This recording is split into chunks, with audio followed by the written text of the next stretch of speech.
While a person is in his strength, right? Meaning, when you have the koach, do as much as you can with all your heart to serve the Borei. There's a pasuk that says, "Al tashlicheni le'et zikna." You know what that pasuk means? Al tashlicheni le'et zikna. I remember one rabbi, he hit 100, he hit like 90 something. I remember him screaming out, "Al tashlicheni le'et zikna," which means, don't throw me, meaning to say, when you're old age, it's very hard when a person's 90, 95, it's very hard to walk and to do things. You ever see a 95-year-old walking to shul? It's very, very hard. So he's saying when you're in the strength, in your 20s, 30s, 40s, 50s, 60s, 70s, you have the strength, serve Hashem with all your strength. That's what he writes. That's what Rabbi Yonah is saying. In the Sefer HaYidah, he says, I'll read it to you. Ve'yizkoret yom bor'o b'mekocho u'bechol yom v'yom yosif ometz.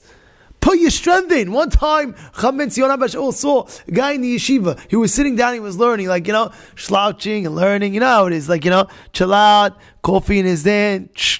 So he said, let's go, we got to steig hard. What is this? You hip on the couch like this? So he says, Rabbi, he says, if this is the way in your heyday, that's how you learn. Imagine when you get old man, like how you gonna learn? Now you have your strength, you gotta use your strength with your full koach. What else can I do? What else can I accomplish? What else can I do? And again, I'm talking about when a person has full koach. Again, I mean it seriously. The teens, the 20s, 30s, 40s, 50s, 60s, 70s, maybe in the 80s his koach starts weakening. Maybe even then he has the koach. He has to go with his full force. But until then, you got to keep on going and striving with your full koach. That's what he says.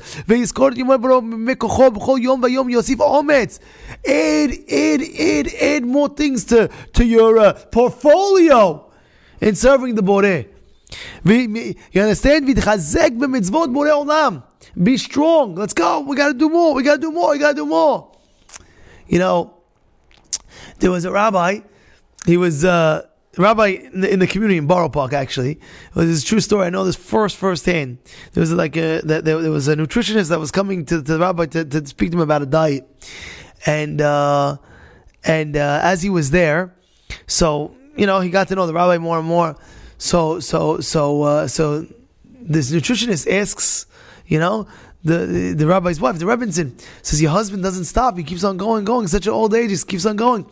Says, yeah, he always tells me he's going to sleep after 120 in the grave long. He doesn't have to sleep now.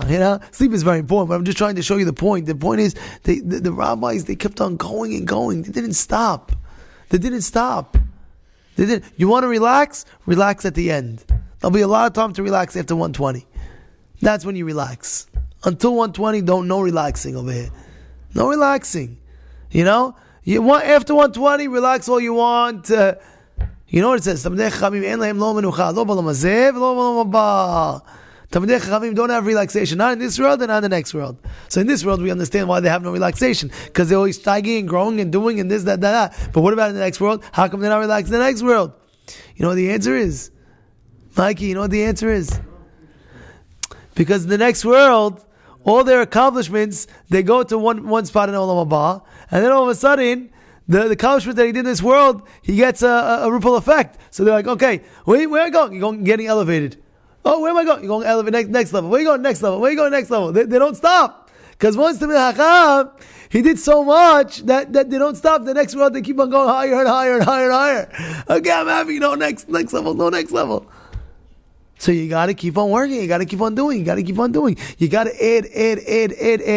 You have the kochot, continue learning, continue steiging, continue doing the mitzvot, and never stop. And never ever stop. Yeah, you'll have time to relax. After 120, you have all the time in the world to relax. And then the schar is tremendous. The reward that a person is going to get in Olam Haba and Gan Eden, you can't even imagine. There was one basketball player. I told you the basketball player. There was one basketball player in the NBA. He became the star, whatever. And then he says, how'd you do it? He says, listen, my prime is 20 years. That's what the prime is, right? From what? 18 to 38? 19 to 39? right? It's 20 years.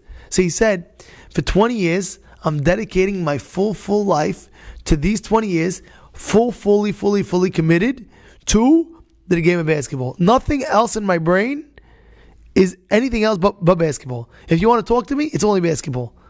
That's it. No schmoozing, let's go on vacation. No. Basketball. Only basketball. You have what to talk to me? Don't talk about anything else. Oh, you want to go out for dinner? No. It has to do with basketball? What are you going to... That's, if not, don't talk to me.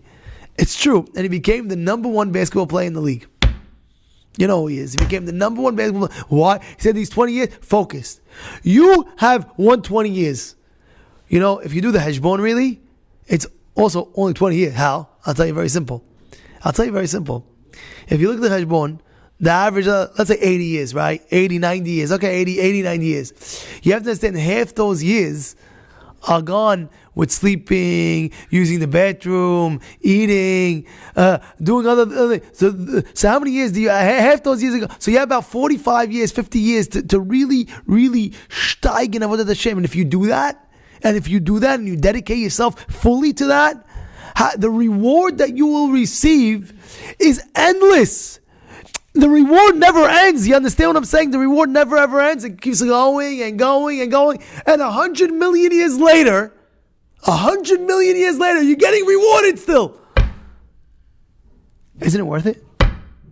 Again, 100 million years later, 100 million, you're still getting rewarded for those 50, 60, 80, 120 years that you did. 100 million years later. Because a Jew never ever dies. His neshama goes up, and his neshama never ever dies. And he continuously getting rewarded. It's not worth it. It's not worth it. The guy tells me, Rabbi, I'm tired today. I didn't come to class. Why didn't you come to I was tired, my back. Why you back? What's with your back? Workers, learn from the businessmen. You know, businessmen, when they first came to the country, I had an uncle that in the heyday season, you know, in the peak season, you know what I'm talking about, right? The Xmas season, and where it was like jam back in the retailers, I'm talking about 30, 40 years ago. He told me that he would sleep in his store, not to make sure that he opens up on time. He would sleep in his store. It's true. He would sleep in his store. It's too much. Yeah, but you know what? Now, Baruch Hashem, now my uncles forget about it, rocking and rolling. He put all his brothers in business. He made his whole family in big business. What did he do? The first few years of the business, he stayed in the store, slept in the store for the first 5 years, whatever it is, built it up like crazy, and then look, he's chilling now. You know what I'm saying? I mean, he's almost, whatever, he's up there, but in the years, but at the end of the day, that's what he did 30, 40 years ago. My point is not trying to say, do that in your retail store. My point I'm trying to say is, do that with Avodat Hashem. Again, get your rest. Sleep the amount of hours that you need. It's very, very important for your brain to function. I'm not saying not to sleep, but I'm saying hustle. Rabbi, next Gemara. Rabbi, next Shiur. Rabbi, what else are we doing? What else can we do for the community? What else can we do for Am Yisrael? What else can we do for Bnei Yisrael? Let's go. What's the next project, Rabbi? What's the next project? I'm in. How much are you in? I'm fully committed. Let's do the next thing. You know, imagine you go to your rabbi, you tell them that. Imagine you go, whoever's listening out there, go to Rabbi, tell me what's the next project you want to do. Let's go, I'm behind you 100%. You know how good the rabbi feels? All right, let's do it. Next one, let's go. But you got to be committed. Don't let the rabbi do everything. Oh, now you make the rabbi, we start the next project, now the rabbi's raising the funds. Oh, you take care of the rabbi's, whatever he needs to do. And you'll do more projects with him. Let's go, what are we creating next? Life is short, Rabotai. Life is short. It's not long.